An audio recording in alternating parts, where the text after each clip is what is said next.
Community in Northern Ontario is still facing a water crisis. It's been almost 6 weeks since residents of Kashechewan have had clean drinking water. Most have been evacuated to other communities in the province as crews work to get the water system restored. For more on this, we bring in CTV News at 6 anchor Tony Ryma in Sudbury, Ontario. Tony, this has been an ongoing issue for a long time, in particular recently. Where do things stand? What's the most recent update? Hi there, Matt. Yes, 2,200 people live in Kashechewan. And on December 18th, there was a problem at the water treatment plant. There was an infrastructure failure.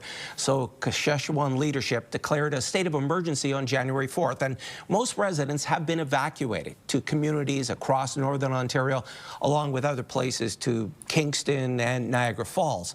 But 370 people still remain. They do have access to bottled water for drinking, bathing, and cooking.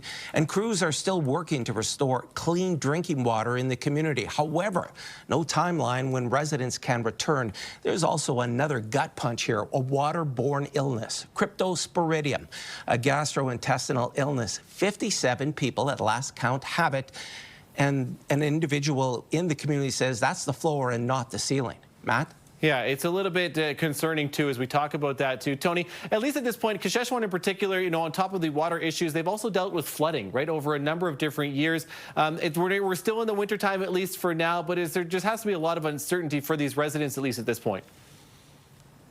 Absolutely. A lot of people have been evacuated. Those who remain are going to stick it out, but spring is going to come. And the ice on the Albany River starts to break up, and almost every year, there's flooding. You have to remember, this is a low-lying community. This community is in a floodplain. And leadership in Kashechewan would like to see the federal and provincial governments honor a 2019 deal to move the community to higher ground. But First Nation leaders say there has been little movement on that front. Matt? Okay, appreciate the update. CTV News at 6 anchor Tony Ryma in Sudbury, Ontario for us. Thanks, Tony.